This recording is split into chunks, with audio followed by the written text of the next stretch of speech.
Not everyone is on the Bo Nix or Nikola Jokic hype train. Plus, you have to see this photo of Brandon Stokely that we have. Welcome into your Denver Sports Daily for August 21st. Let's go. Taking you through your morning headlines, it's Denver Sports Daily with Rachel V. Hill. In 2 preseason wins and a joint practice with the Packers, Bo Nix has essentially won over a lot of Broncos country. But ESPN experts are in lockstep with Las Vegas bookmakers who have the Broncos at the bottom of the league. ESPN's power rankings place Denver second to last in the league, coming in at number 31, just ahead of Carolina. The four-letter network said the Broncos ranked 31 after the draft as well. They offered Greg Dulcich is somebody who is on the hot seat for the team, as they listed somebody from each organization for that position, going on to say Dulcich's 2023 season began with coach Sean Payton invoking Dulcich as a candidate for the Joker position, a spot where Reggie Bush and Alvin Kamara flourished with the Saints in Payton's long tenure as a New Orleans coach. But Dulcich's seasons ended with just 32 snaps over 2 games because of a hamstring injury. We all know that Greg Dulcich has battled with hamstring injuries and injuries and injuries and injuries, and we're hoping that this year will finally be the one where he stays healthy. Moving over to the NBA, because the NBA MVP is always a heated debate every single season, and the experts at ESPN, the four-letter network, again, have it coming down to Luka Doncic and Nikola Jokic this year. No surprise, really. However, they have the Dallas Maverick star dethroning the Denver Nuggets legend, with Doncic preventing Jokic from getting his 4th MVP in 5 years. Those predictions were released on Wednesday, with ESPN asking for its summer forecast panel, a group of NBA experts, including reporters, editors, and analysts, to vote on 6 major awards. A first place vote got 5 points, a second place vote got 3 points, and a third place vote got 1 point. Doncic finished with 61 points and 48% of the first place votes, and Nikola Jokic was second with 40 points, but just 10% of the first place votes. That means that many folks may have selected him for second or even third as well. It's nearly impossible to win 4 MVPs in 5 years, as only Bill Russell and LeBron James have ever pulled it off. If Jokic does get his 4th MVP award, not only will he join Russell and James in doing so spaced together, but he'll also just be the 6th player in the history of the league with 4 of them. That would put him alongside some incredible names: Wilt Chamberlain, Michael Jordan, Abdul-Jabbar, tons of legends out there. And here in the Mile High City, we already look at him like that, but hopefully the rest of the world will also do that. We will move on over to the MLB now, because Austin Gomber went 7 stellar innings on Tuesday night as the Colorado Rockies started a 6-game road trip with a 3-1 win over the Washington Nationals at National Park. Woo! Anytime we're able to talk about a Rockies win, we are happy to do so. Gomber allowed just 5 base runners, scattering 3 hits and 2 walks over a 96-pitch outing. The Rockies have now won 3 of their last 4 games after dropping 8 of their previous 11. Their 6-game East Coast swing continues Wednesday night in Washington. And also another fun fact, maybe, just maybe, Bud Black is about to become number 1 on Friday. Black will pass Clint Hurdle on Friday for the most games managed with the Colorado Rockies, 1,161.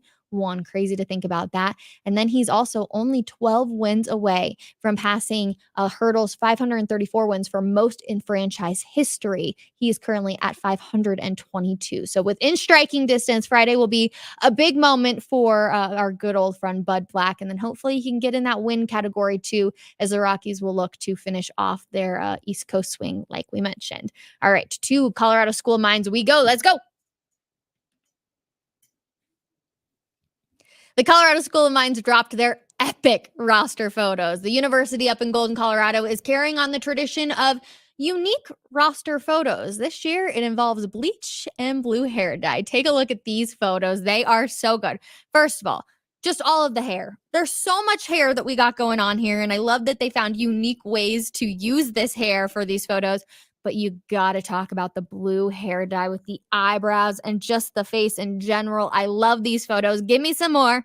All right. We saw the bleach on parts of it. It just makes me laugh. I'm not going to lie. Dyed 1 half of the hair, 1 eyebrow. We got the full mustache, a little bit of the beard going down at the bottom. We got a little bit of the curly Q stash on the middle guy, shaved his head. And then, of course, the pigtails with the braids on the photo on your right. These look awesome. We got even more, though, so don't you fret. Again, we're going, I feel like there's some sort of like Joker villain type guy out there where they've got it going up on the head. Again, we got some hair floofing out on the sides over here. And just the facial expressions of all of these guys. I love that they really played into it. I think they absolutely knocked it off. Can we go back to the first one here, Trey, though? The first group of picture. I think the guy on the right has to take the cake for it. I'm sorry. Just the fact that we dyed the eyebrows blue, we've got some of those highlights coming in, and the facial expression, like I said, that's number one in my book. So please let me know your favorite photo down in the comments. I would love to see it. All right, let's talk a little hockey now, because remember Ryan Johansson played for the Colorado Avalanche for a little bit, pretty much had a cup of coffee with them, and then went to the Flyers. Well, they are parting ways with the forward under somewhat mysterious circumstances. Yeah, we're not exactly sure what happened, but the team announced that Johansson's contract would be terminated due to a material breach and said they would not comment further. Johansson joined the Flyers in March in a trade with Colorado, but never played a game due to his hip injury. He carries a salary cap hit of $8 million for next season. Johansson has 60 days to file a grievance over his dismissal. We will, of course, keep you up to date if we hear anything else on that front, if we figure out what exactly happened with this contract. Last week, we talked about how ESPN is essentially going to be changing some stuff with NFL Countdown, and that indeed looks to be the case. Sam Ponder, they did not have her renew her contract, and ESPN will be turning one of its longtime vets as the new host of NFL Countdown. According to The Athletic, Mike Greenberg will take over as the host of ESPN's Sunday pregame show. He'll replace Sam Ponder, who was fired last week, along with analyst Robert Griffin III, like I mentioned. And Greeny will be joined at the countdown desk by Randy Moss, Rex Ryan, Alex Smith, Adam Schefter, tons of guys that we all know and we love.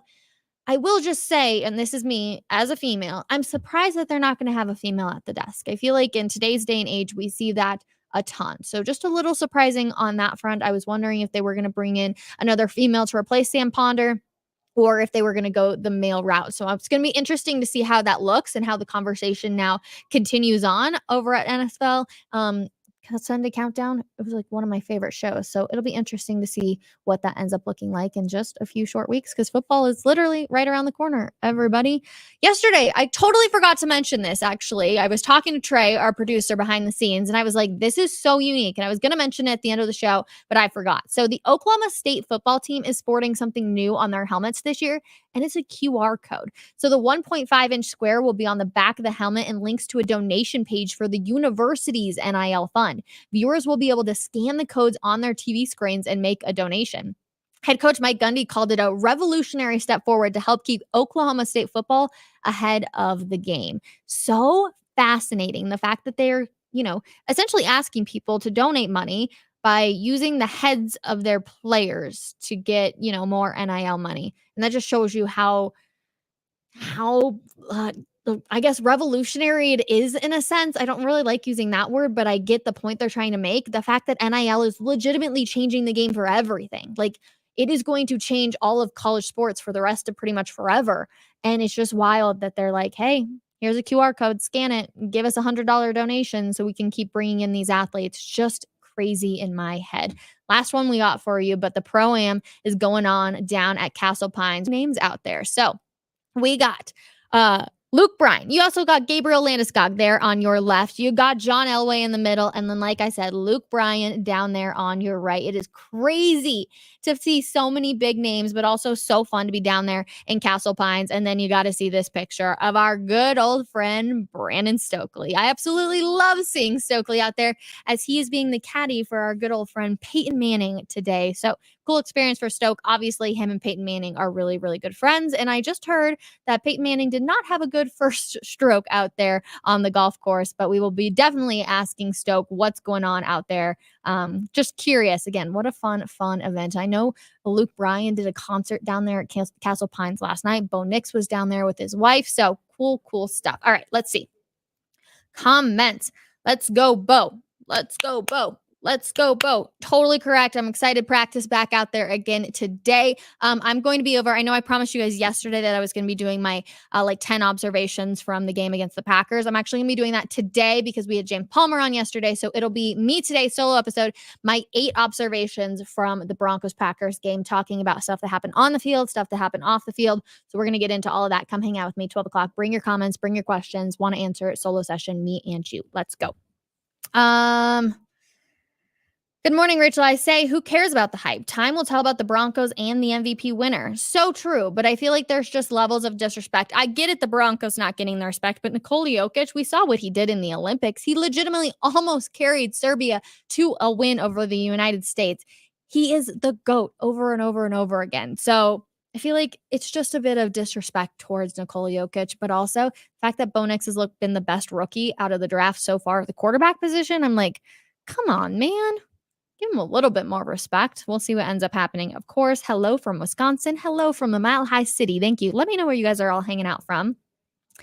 Dun dun dun dun dun dun dun. Ha ha ha. Kids are having fun. I like it. The very first pick looks like Dulcich. Totally agree on that front. I think it's hysterical. All right. That's gonna do it. That's going to do it for today. Like I said, practice, finally getting rolling. It'll be a good one. Hopefully, not that I think Sean Payton is ever going to announce who the Broncos starting quarterback is going to be, but sooner we get to week 1, obviously, against the Seattle Seahawks, the closer we get to that announcement. But you guys stay tuned. Denversports.com. We will have everything that you need to know. Like I said, solo session, me and you at 12 p.m. Come hang out. And then I will see you guys tomorrow morning for another episode of your Denver Sports Daily. Bye, everybody.